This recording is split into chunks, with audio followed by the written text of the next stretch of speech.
5 minute थोड़ी मौन हो जाए। सबसे पहले नवरात्रि की शुभकामनाएं आप सभी को।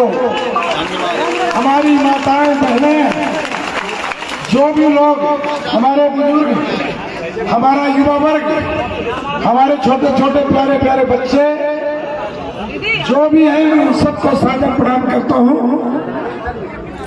और नवरात्रि की शुभकामना बधाई देता हूं।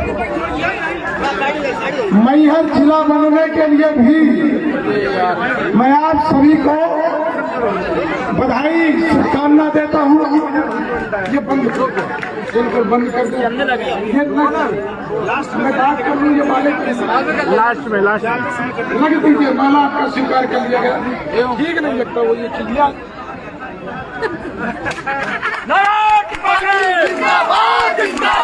कायम है, इसका जलवा कायम है। ठीक है, जिंदाबाद। भैया मौन होना पड़ेगा, तब मैं बोल रहा हूँ। मेरे 4-5 घंटा से गला सूख गया है और ये माला वाला बंद कर दीजिए। माला संघर्ष में माला नहीं होता। मैं आप सभी को सादर प्रणाम करके कुछ बातें करना चाहूंगा आपसे। डिस्टर्ब कर देते हैं।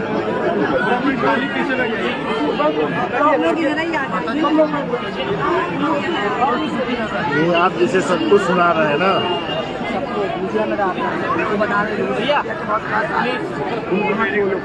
और पीछे हो जाओ ना, तो तुम लोग आओगे और पीछे हो जाओ।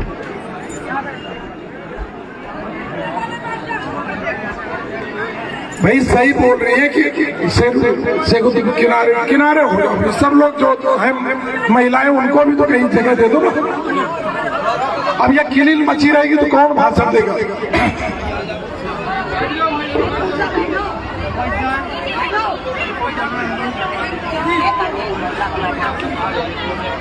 अब कोई बैठाना उठाना बंद कर दो ना। कोई किसी से बात न करे भैया, मेरा निवेदन है। जो खड़ा है उसको खड़ा रहने दीजिए, जो बैठा बैठे रहने दीजिए, बात न कीजिए कोई। मैं सबको सादर प्रणाम करके, अरे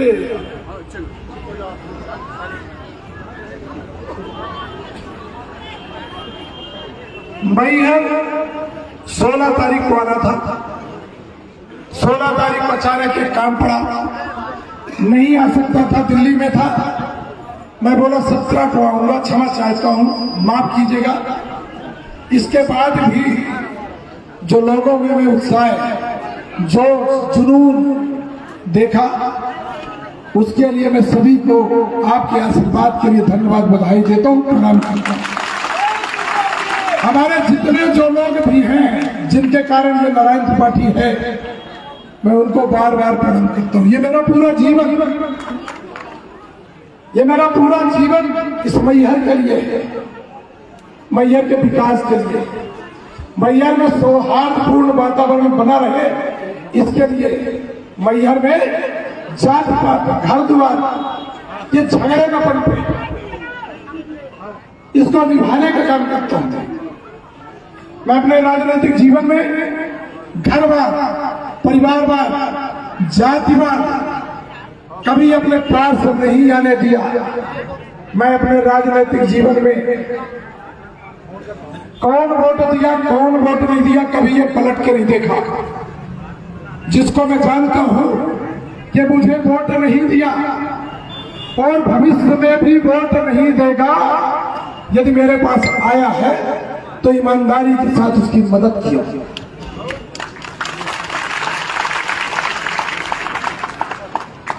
कोई किसी कारण से नाराज हो जाए और जबरन आरोप लगा दे, एक अलग मामला है, पर मैं कसम खाता हूं अपने जीवन में कभी भी दिल से ईमानदारी के साथ, मां शारदा की सौगंध के साथ कहता हूं कि मैं कभी जात पात, तीन पात, पंचायत, इसको अपने पास नहीं आने।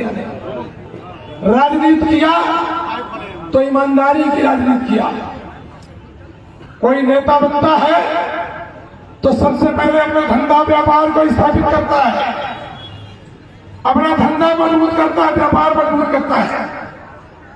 जितने नेता कहीं देखते होंगे सब अपने धंधा व्यापार के लिए, और नेता का सबसे बड़ा काम भी यही है कि नेता बनाओगे आप लोग और वो अपना स्थापित करके धंधा और व्यापार घरवार परिवारवार जातिवाद भी कोई नहीं निभा पाता, अपने परिवार में ही वो लिप्त रह जाता है। जात के लोगों की भी मदद नहीं कर पाता, परिवार पे निर्भर कर जाता है, परिवार को ही देखता रह जाता है। मैं एक दिन ये बात बोला तो मेरे व्हाट्सएप ग्रुप में मैं नहीं देखता कौन गाली दिया, कौन गलत भाषा बोला, कौन क्या लिखता है, मैं कभी न देखता, न पढ़ता, न जानता, न समाचार पत्र पढ़ता देखता, मैं अपने काम में लगा रहता हूँ। कौन गाली दिया, क्या किया, ये कभी नहीं पलट के देखता।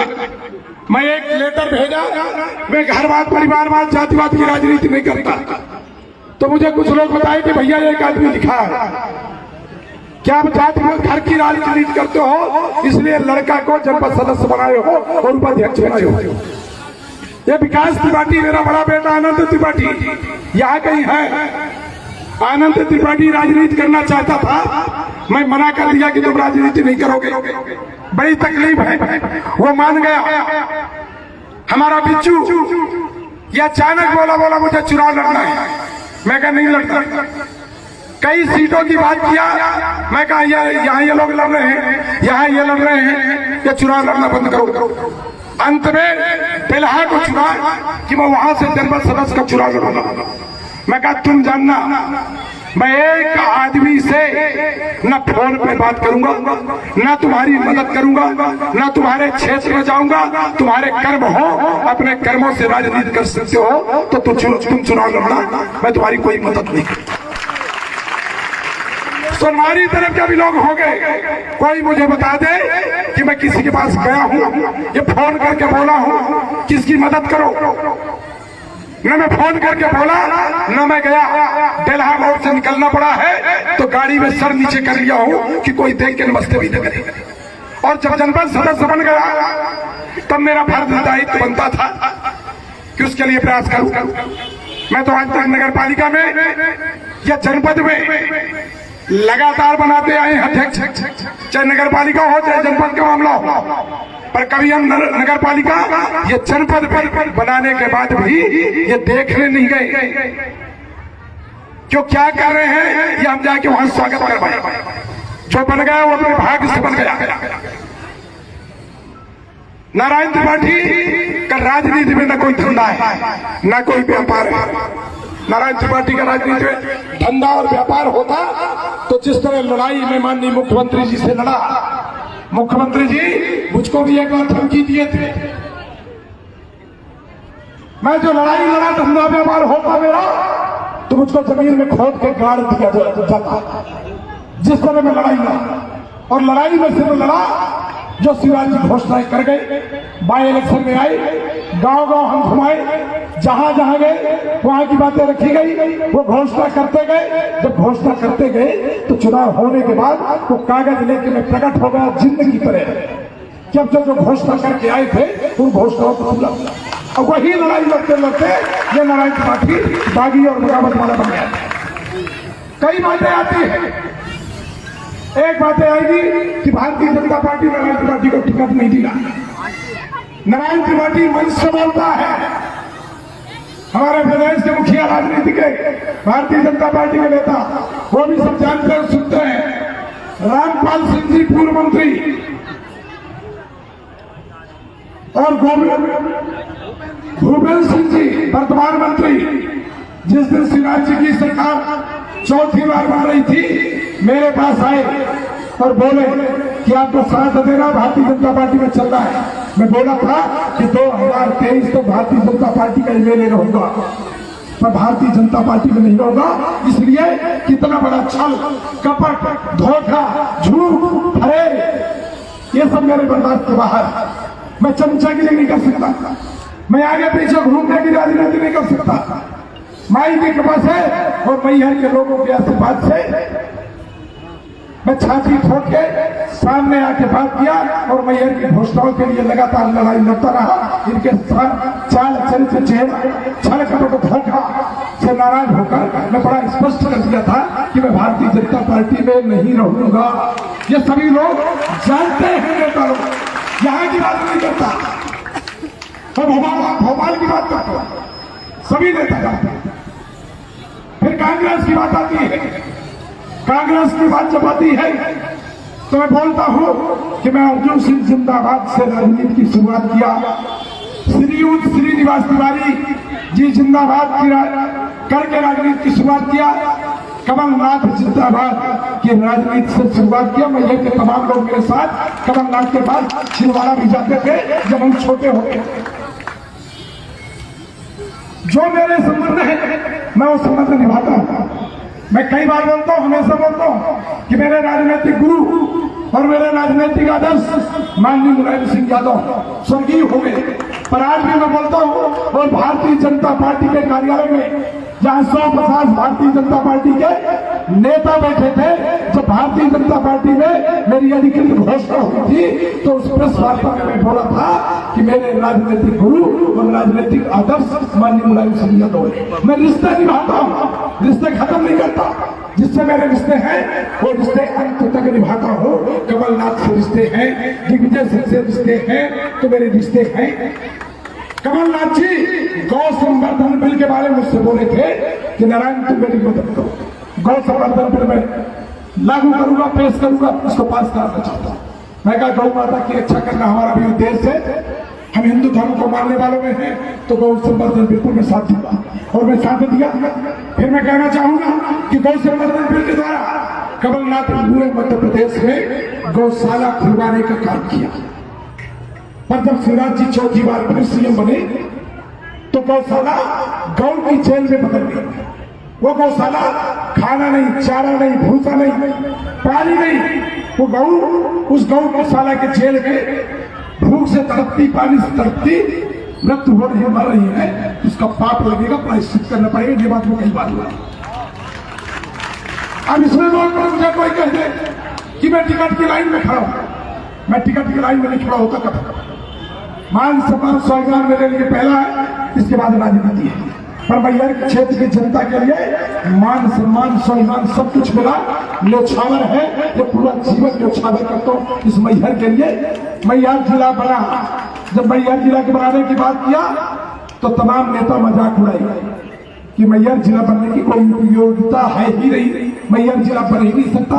जब मैहर जिला बन गया तब तमाम लोग डमरू बजाने लगे।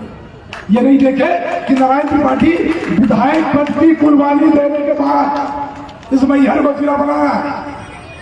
मजाक में नहीं, किसी कमर से नहीं बनाना जिला। तमाम लोग डमरू बजाएंगे, पर वो डमरू ऐसे नहीं चलेगा। मैहर जिला वादा किया था तो बनाने का काम। मैं लड़ाई लड़ रहा हूं विंध्य प्रदेश के पुनर्निर्माण के। हमारा विंध्य प्रदेश होता था जिसकी राजधानी क्या थी? रीवा राजधानी होती थी। मैं दावा करता हूं, दावे के साथ कहता हूं, विंध्य प्रदेश से बनेगा। कांग्रेस के जमाने में 2000 में दिग्विजय सिंह जी सीएम थे, श्रीनिवास तिवारी जी स्पीकर थे, तब इसका प्रस्ताव पारित हुआ। विंध्य प्रदेश भी बनेगा, विंध्य प्रदेश का भी पुनर्निर्माण कराएंगे। आत्मनिर्भर और समृद्ध हिंदुस्तान तब होगा जब राज्य छोटे छोटे बनेंगे, और राज्य छोटे छोटे होंगे तो राज्य का विकास होगा, कानून व्यवस्था मजबूत होगी। समय ज्यादा हो रहा है, मैं आप सबसे एक निवेदन करने आया हूं। मेरा राजनीतिक जीवन पूरा इस विंध्य के लिए और उस की धरा के लिए, धंधा व्यापार के लिए नहीं, सेवा के लिए है। एक प्रार्थना करना चाहूंगा कि जातिवाद की राजनीति से ऊपर उठ जाओ, जाति और दल से ऊपर उठ जाओ। इस नारायण त्रिपाठी को आशीर्वाद दो, नारायण त्रिपाठी को 1 लाख वोट से इस बार चुनाव जिता दो। विंध्य प्रदेश का भी पुनर्निर्माण कराऊंगा। यही नारायण त्रिपाठी आपकी लड़ाई लड़ेगा और आपके बाल बच्चों को बेहतर भविष्य देने का काम करेगा।